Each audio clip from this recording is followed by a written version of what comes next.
Assalamualaikum warahmatullahi wabarakatuh. Selamat pagi dan salam sejahtera. Yang terhormat Bapak Penguji, Bapak Tri Urip, SD. Yang terhormat Ibu Moderator, Ibu Imelda Bayuning Tias, dan yang terhormat Bapak Mentor, Bapak Edi Purwanto yang berbahagia. Pertama-tama marilah kita panjatkan puji syukur kehadirat Allah SWT yang telah melimpahkan rahmat, taufik serta hidayahnya, sehingga pada kesempatan pagi hari ini saya diberi kesempatan untuk menyampaikan laporan aktualisasi dengan judul meningkatkan hasil belajar matematika materi statistika siswa kelas 6 melalui metode bidak bantuan individual dalam kelompok di SD Negeri Kebunan 1 Kecamatan Klaka Kabupaten Lumajang dengan baik. Sebelumnya saya akan memperkenalkan terlebih dahulu identitas dari saya, yakni saya nama Vivi Endah Wahyuni, angkatan 7, nomor presensi 37, angkatan 7, pasar golongan 3 PPSDM regional Yogyakarta.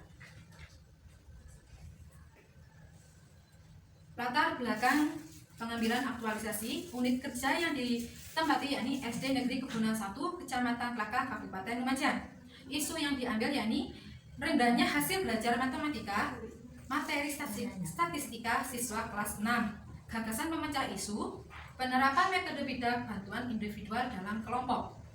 Dari ketiga hal tersebut, maka dapat kita ambil judul yaitu meningkatkan hasil belajar matematika materi statistika siswa kelas 6 melalui metode bidak bantuan individual dalam kelompok di SD Negeri Kebunan 1 Kecamatan Klaka Kabupaten Lumajang. Gambaran lembaga yang kita tempati yakni SD Negeri Kebunan 1 yang didirikan pada tanggal 31 Desember 1989 yang beralamatkan di Jalan Gunung Grobogan nomor 1 Desa Kebunan Kecamatan Klaka Kabupaten Lumajang dengan jumlah siswa 114 dan dengan jumlah tenaga pendidik dan kependidikan 9 orang pada tahun ajaran 2019-2020. Kegiatan aktualisasi ada 7 kegiatan. Yang pertama, melakukan konsultasi dengan mentor. Yang kedua, menyusun rencana pelaksanaan pembelajaran atau RPP. Yang ketiga, sosialisasi dengan rekan kerja atau guru atau teman sejawat. Yang keempat, menyusun soal pretest post-test. Yang kelima, melaksanakan kegiatan pembelajaran menggunakan metode bidak. Yang keenam, evaluasi hasil pretest dan post-test. Yang ketujuh, melakukan kegiatan tindak lanjut. Kegiatan pertama yaitu melakukan konsultasi dengan mentor. Pelaksanaannya pada hari Senin tanggal 24 Februari 2020. Outputnya yang pertama surat persetujuan mentor, yang kedua catatan hasil diskusi atau notulen, yang ketiga foto pelaksanaan diskusi dengan mentor. Di dalam kegiatan pertama ini terdapat 5 aneka. Yang pertama, akuntabilitas, yakni bertanggung jawab dan konsisten terhadap rancangan yang akan dilaksanakan. Yang kedua, nasionalisme, menghargai, saling menghormati, musyawarah mufakat kekeluargaan dalam berkonsultasi dengan mentor. Yang ketiga, etika publik, menyampaikan gagasan, aktualisasi secara sopan dan hormat. Yang ketiga, komitmen. Yang keempat, komitmen mutu, efektif dan efisien dalam pelaksanaan. Yang kelima, anti korupsi, yaitu berani dan jujur dalam menyampaikan gagasan. Yang kedua, kegiatan kedua, menyusun rencana pelaksanaan pembelajaran atau RPP metode bidak. Pelaksanaannya pada hari Rabu dan Kamis tanggal 26-27 Februari 2020. Outputnya catatan hasil konsultasi dengan mentor. Yang kedua yaitu RPP. Dalam penyusunan RPP ini terdapat 5 aneka, yakni akuntabilitas, bertanggung jawab, dan kejelasan penyusunan RPP. Yang kedua, nasionalisme, yaitu kerja keras dan transparan dalam menyusun RPP. Yang ketiga, etika publik, yaitu cermat dan menjaga rahasia, cermat dalam menyusun rancangan pelaksanaan pembelajaran. Dan yang keempat, komitmen mutu, yaitu efektif tepat guna. Yang kelima, anti korupsi, yaitu kerja keras dan disiplin. Kegiatan ketiga yakni sosialisasi dengan rekan kerja atau guru senior terkait metode bidak. Pelaksanaannya pada hari Jumat tanggal 28 Februari 2020. Outputnya dokumentasi, foto, dan RPP. RPP yang telah dilaksanakan atau telah diutarakan kepada rekan sejawat sehingga mendapatkan kritik, saran, dan masukan untuk penyempurnaan RPP penggunaan metode bidak. Akuntabilitasnya yaitu yang pertama bertanggung jawab dan partisipatif. Yang kedua, nasionalisme, menghargai, saling menghormati, musyawarah mufakat dan kekeluargaan. Yang ketiga, etika publik, sopan dan hormat. Yang keempat, komitmen mutu, efektif dan efisien dan berorientasi dalam penyusunan RPP dan sosialisasi. Dan yang kelima, anti korupsi, kerja keras dan disiplin. Untuk kegiatan keempat, yakni penyusunan soal pretest dan posttest. Pelaksanaannya hari Senin dan hari Selasa tanggal 3 Maret 2020. Outputnya lembar soal pretest, lembar kunci jawaban pretest, foto pembuatan soal pretest dan posttest, serta kunci jawaban pretest dan posttest. Dalam penyusunan soal pretest dan posttest ini terdapat 5 aneka. Yang pertama, akuntabilitas, bertanggung jawab dan partisipatif. Yang kedua, nasionalisme, menghargai, saling menghormati, musyawarah mufakat dan kekeluargaan. Serta yang ketiga, etika publik, sopan dan hormat. Yang keempat, komitmen mutu, efektif dan efisien serta berorientasi mutu dalam penyusunan pretest dan posttest. Serta yang kelima, anti korupsi, yaitu kerja keras dan disiplin. Kegiatan kelima, yaitu melaksanakan kegiatan pembelajaran menggunakan metode BIDAK.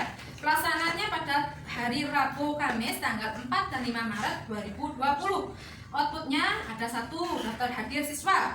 Yang kedua, lembar jawaban pretest. Yang ketiga, daftar nilai pretest siswa. Yang keempat, lembar analisis hasil pretest siswa. Yang kelima, materi ajar. Yang keenam, lembar jawaban posttest. Dan yang ketujuh, foto pelaksanaan.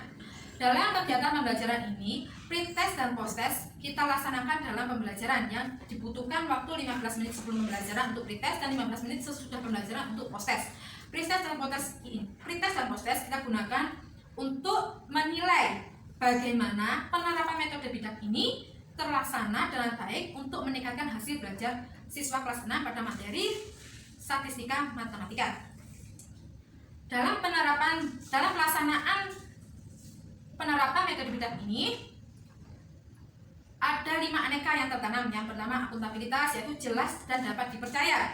Yang kedua, nasionalisme, percaya diri, saling menghormati, kerjasama dan bersikap adil. Yang ketiga, etika publik, bertanggung jawab. Yang keempat, komitmen mutu, efektif. Dan yang kelima, anti korupsi, yakni mandiri, adil dan bekerja keras. Ini adalah tampilan foto yang kita ambil dalam pelaksanaan metode BIDAK. Ada pendahuluan, ada penyampaian materi, terus ada pretest, ada pengumpulan siswa, pembagian kelompok, terus ada teman sebaya sebagai tutor. Teman sebaya sebagai tutor ini kita ambil dari teman anak-anak yang memiliki nilai di atas KKM yang kita peroleh dari nilai pretest. Pretest tadi terdiri dari 10 soal uraian yang terdiri dari materi statistika min, median, dan modus. Dari soal pretest dan soal posttest itu sama, tetapi soalnya berbeda. Kisi-kisinya sama, tetapi dalam bentuk soal yang berbeda. Yang keenam, evaluasi hasil pretest dan posttest. Pelaksanaannya pada hari Rabu 18 Maret 2020 dan Kamis 19 Maret 2020. Outputnya daftar nilai terendah sampai nilai teratas. Dalam evaluasi hasil pretest dan posttest ini terdapat 5 aneka. Yang pertama, akuntabilitas, yaitu adil dan transparan. Yang kedua, nasionalisme, yaitu adil terhadap nilai siswa. Yang ketiga, etika publik, yaitu jujur. Yang keempat, komitmen mutu. Yang kelima, komitmen mutunya berorientasi mutu. Yang kelima, anti korupsi, jujur, adil, disiplin, dan kerja keras. Yang ketujuh yaitu melakukan kegiatan tindak lanjut yang dapat dilaksanakan pada Sabtu 7 Maret 2020. Outputnya daftar nilai siswa dan soal-soal remedi. Anekanya akuntabilitas, adil dan transparan, nasionalisme, adil, etika publik, jujur, dan komitmen mutu berorientasi mutu, serta anti korupsi, jujur, adil, disiplin, dan kerja keras. Analisa dampak. Ya, untuk kegiatan pertama, penulis tidak mendapatkan apabila kegiatan pertama dan sampai kegiatan 7 tidak terlaksana. Analisa dampaknya seperti ini. Yang pertama, penulis tidak mendapatkan izin serta dukungan untuk kegiatan aktualisasi. Penulis tidak mendapatkan bimbingan dan saran dari kepala sekolah dan wali kelas, dan tidak akan terbangun komunikasi yang baik dengan etika sopan santun, maka proses perencanaan dan bimbingan tidak akan menemukan titik kesepakatan. Kegiatan 2, apabila tidak ada RPP dan bahan pembelajaran, maka penulis akan kesulitan dalam melaksanakan kegiatan pembelajaran karena tidak adanya RPP sebagai pedoman dalam mengajar, sehingga kegiatan pembelajaran menjadi tidak terarah, tidak efektif, dan tidak efisien dalam mencapai tujuan-tujuan pembelajaran yang ingin dicapai. Yang ketiga, apabila tidak ada penyampaian rancangan kepada rekan sejawat, maka tidak akan ada kritik, saran, dan masukan yang membangun dalam pelaksanaan aktualisasi di sekolah. Yang keempat, apabila kegiatan ini tidak dilakukan, maka penulis akan kesulitan mengukur tingkat keberhasilan siswa terhadap materi tersebut. Apakah ada peningkatan yang tinggi atau tidak berkaitan dengan hasil belajar. Analisa kegiatan kelima, apabila kegiatan ini tidak terlaksana, maka dapat dikatakan kegiatan aktualisasi tidak berjalan. Hal ini dikarenakan inti dari kegiatan aktualisasi ini adalah meningkatkan hasil belajar matematika materi statistika siswa kelas 6 melalui penerapan metode bidak, bantuan individual dalam kelompok. Yang keenam, apabila analisis tidak dilaksanakan, maka penulis akan sulit menentukan tingkat keberhasilan aktualisasi. Dan yang ketujuh, apabila refleksi tidak dilaksanakan atau kegiatan tidak dilaksanakan, maka penulis tidak mengetahui apakah dari sebuah proses pembelajaran ini berhasil atau belum, dan penulis kesulitan dalam menentukan tindak lanjut berikutnya. Kesimpulan yang dapat penulis ambil dari kegiatan aktualisasi ini adalah kegiatan aktualisasi yang terdiri dari 7 kegiatan dapat terlaksana dengan baik. Semua kegiatan aktualisasi dilaksanakan dengan mengimplementasikan nilai-nilai dasar profesi ASN. Dengan kegiatan aktualisasi ini, guru sebagai ASN mampu melaksanakan tugasnya sebagai pelayan publik, terutama dalam proses pembelajaran di SD Negeri Kebonan 1, Kecamatan Kelakah, Kabupaten Lumajang. Adapun persentase nilai yang sudah dilakukan yaitu persentase ketuntasan siswa dengan nilai pretest 5/20 kali 100%, yaitu 25%. Persentase nilai proses 18/20 kali 100% sama dengan 90%. Terdapat peningkatan dari pretest ke nilai proses yaitu 25% menjadi 90%. Adanya peningkatan hasil belajar siswa sebanyak 65% dengan adanya metode bidak, bantuan individual dalam kelompok yang dilakukan oleh guru. Kegiatan aktualisasi yang dilakukan guru tersebut menjadi salah satu pilar mewujudkan visi dan misi SD Negeri Kebonan 1, Kecamatan Kelakah, Kabupaten Lumajang.